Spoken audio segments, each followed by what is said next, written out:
So for my presentation, I chose to do 1 Corinthians chapter 8. Most of you guys know that I'm actually majoring in the Old Testament, but I decided to challenge myself to take on a New Testament reading, especially Paul, because Paul and I don't always get along so well. So I decided to challenge myself and look at some Paul. So 1 Corinthians chapter 8 is about meat sacrificed to idols. It reads, "Now in regards to meat sacrificed to idols, we realize that all of us have knowledge. Knowledge inflates with pride, but love builds up. If anyone supposes he knows something, he does not yet know as he ought to know. But if one loves God, one is known by him." So about the eating of meat sacrificed to idols, we know that there is no idol in the world, and that there is no God but one. Indeed, even though that there are so-called gods in heaven and on earth, there are to be sure many gods and many lords, yet for us there is one God the Father, for whom all things are, and for whom we exist, and one Lord Jesus Christ, through whom all things are, and whom we exist. But not all have this knowledge. There are some who have been so used to idolatry up until now that when they eat meat sacrificed to idols, their conscience, which is weak, is defiled. Now food will not bring us closer to God. We are no worse off if we do not eat, nor are we better off if we do. But make sure that this liberty of yours in no ways becomes a stumbling block to the weak. If someone sees you with your knowledge reclining at table in the temple of an idol, may not his conscience too, weak as it be built up to eat the meat sacrificed to idols? Thus, through your knowledge, the weak person is brought to destruction, the brother for whom Christ died. When you sin in this way against your brother and wound their conscience, weak as they are, you are sinning against Christ. Therefore, if food causes my brother to sin, I will never eat again, so that I may not cause my brother to sin." The word of the Lord.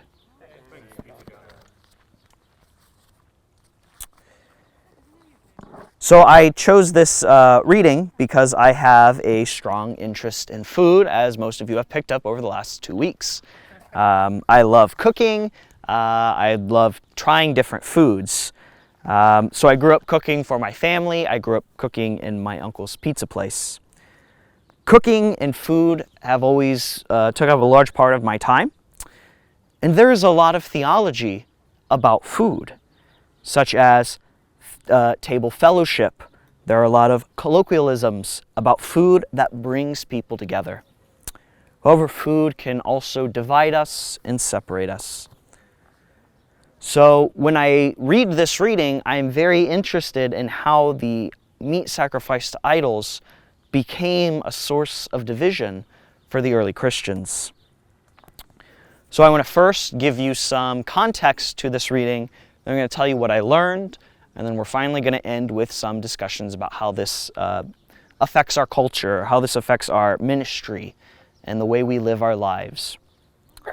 So the first letter of Paul to the Corinthians is believed to have been written by Paul the Apostle while he was staying in Ephesus. We usually date the letter to the mid to late 50s after Paul's initial missionary journey to Corinth around 50 after Christ.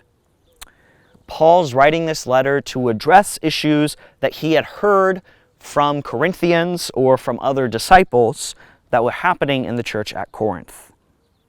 So he begins the letter by addressing rising factions among them. He reminds them that they are all servants and stewards of Christ. And then he goes into discussion of various moral issues that have come up in the community. So first, he writes about the issue of lawsuits and justice. He writes about sexual immorality, about marriage, and about how Christians are to conduct themselves. Then finally, he writes about the eating of meat sacrificed to idols. After he talks about meat sacrificed to idols, he warns them against pride, idolatry, and selfishness. Then he talks about head coverings at prayers and issues in how they are celebrating the Lord's Supper, the Eucharist, which is another time of meal, of food that we celebrate as Christians. He builds up unity among them. He calls them a community of one body with many parts, with Christ as its head. They should use their spiritual gifts humbly for God's glory and the unity of Christ's body. He teaches on the resurrection from the dead, and he ends the whole letter with the announcement of a collection to go to the church in Jerusalem, and that he will come to visit them in Corinth soon. So Paul is coming back here pretty quickly. So in my research, I was finding that meat sacrificed to idols does not have to be limited to just meat. It could be a variety of foods that were used in temple offerings. This whole issue is about navigating between the Jews and the Gentiles' use of food and their belief of foods that were pure. The Jews had very strict, very well laid out laws of what food was clean and could be eaten and what food couldn't. The Gentiles did not have this background before that we know of. At least not one major source of it. If they did, there were multiple different factions or temples to different gods who prohibited certain foods. So in the first century, there was a boom in the Mediterranean, and Corinth was a growing city. So we just heard how Herod the Great built up Corinth a lot during the first century. So the Corinth Christians became split between the high society Jews, or the high society Gentile Christians, who were well off, who had their guilds, who had their lives established, their temples established, the people they were with were established, and the lower society Jews, who either were here before or came with the Roman occupation. Meat was relatively expensive during this time. It was only eaten during special feasts, unless you were part of the very rich, such as the top 1%, government officials, maybe priests of the temple. So the ritual sacrifices that happened were an opportunity for the average person to take part in eating meats, to have meat in their diets. So it was a great way for the Gentiles who could take part in this community, who had connections to the local culture, to be a part of this. In our training as ministers, we hear a lot about how we have to be enculturated with the people we're at, and our SVD brothers can tell that probably better than any of the rest of us. The need to jump into the culture, the need to engage with it. So the phrase meat offered to idols or meat sacrificed to idols appears 10 times in the New Testament, twice in Acts. In both times, they're pretty much being used to declare how Christians should abstain from meat sacrificed to idols, from blood, from strangled animals, from sexual immorality, etc. This is all Acts 15:29, and then gets repeated later. This phrase comes up 6 times in 1 Corinthians, all around the passage I read, and then a following passage where Paul references it again. And then the last 2 times it's mentioned is in the book of Revelation, in the writings to the 7 churches. So what was meat sacrificed to idols? So meat sacrificed to idols included a variety of things, as I found in my research. One of the big ones was in the temples of the Greek gods. So behind me is the temple of Apollo, and this would have been a place where meat was brought, sacrificed to Apollo. Some of it burned and sacrificed. The rest of it was prepared and served to the people who were part of Apollo's cult. Another way we used meat sacrificed to idols was part of imperial cults, which we talked about quite a bit. One of the ones we haven't talked about too much yet was the worker guild cults. So this was a collection of laborers who came together, who had the same trade, to work, to share in their life together. They usually had a temple, they usually had an idol that they would sacrifice to, that they would take part in this meat sacrifice to idols. And then the last one was remembrance of a benefactor or remembrance of a dead family member or loved one. So we've seen many sites already where Herod or Pilate worked to put the name of the benefactors on the building to recognize them. They would continue to recognize them with a cult where meat was sacrificed for their cause.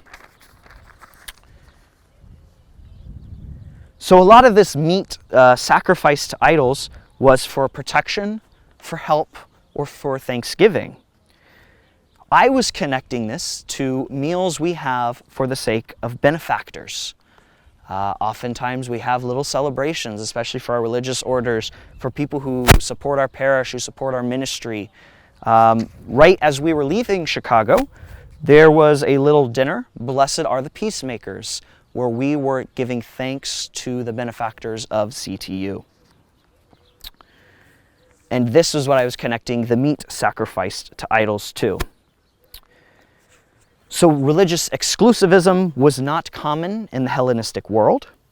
And I don't want to confuse this too much with the issue of polytheism. I think the loyalty more to sacrificing to a worker guild, to a temple, had more to do with what we would say our loyalty to one parish, to going to one place, than to multiple polytheistic. That was definitely a part, but I think easier for us to understand that. So Paul recognizes that we hold that there is one God, and that we can only sacrifice to one God because there's only one that exists. So Paul gives the Gentiles the right to sacrifice, to eat meat sacrificed to other idols in temples. There are some readings that say Paul actually never gave that right. Jewish Christians took offense to this because they knew that what the Gentiles were doing were wrong according to their law, according to their culture, according to their upbringing. It was sinful. It was breaking the first commandment. The Gentile Christians knew that taking part in this meat wasn't wrong because they weren't taking part in the sacrifice to idols. They were taking part in their culture. They were taking part in the local community. And there was no God to be sacrificed other than their God. So they didn't believe what they were doing was wrong. The issue Paul has is that both sides know what they are doing is right. They both have the issue that they're convinced they're right and the other side is wrong. So his solution is to reverse the power structure. Take the stronger, the more dominant group of the Gentiles, who are more in Corinth, who have this better understanding of their faith, and tell them that they have the freedom to eat the meat, but they need to give it up for others. That they need to give it up for the sake of their brothers and sisters. So he asks the strong to step down. So Paul gave the Gentile Christians the opportunity to eat meat sacrificed to idols, but he asked them to forego this freedom for the sake of the Jewish Christians who had an issue with that. The last part of my talk, I'd like to look at this as an application for ministry.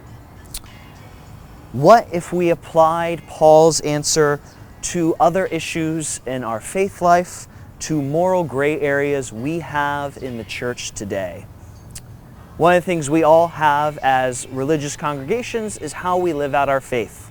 One of the questions that always comes up with the friars during Lent is, do we give up alcohol as a community? For some guys, this is an important issue. to give up alcohol. For others, it's important for us to be able to have the freedom to answer for ourselves. What would Paul say? For the church I came from, one of the big arguments, one of the big discussions was acceptance of the LGBTQ plus community. For some, acceptance and openness to the LGBTQ community was seen as morally good and as a Christian response. For others, this was seen as a moral concession and a changing of church law and teaching. According to Paul's advice, those who understood that acceptance of the LGBTQ plus community was not against God's law should abstain from welcoming them for the sake of those who weren't there yet. This is something that I am personally challenged by, and I don't know if that's the answer I would give. Maybe I'm trying to make Paul's teaching universal while it's still particular, trying to apply his teaching from abstaining from meat sacrificed to idols to every issue we have when it's purely just about meat sacrificed to idols. But I think it leads to an interesting reflection on how we respond as ministers, and an interesting reflection on the scripture that the issue is not the meat sacrificed to idols, but how we approach each other. Do we pick a side? Do we wind our way through the middle? Or do we just approach it with love? For later in 1 Corinthians, Paul said, these three remain: faith, hope, and love, and the greatest of these is love. God bless.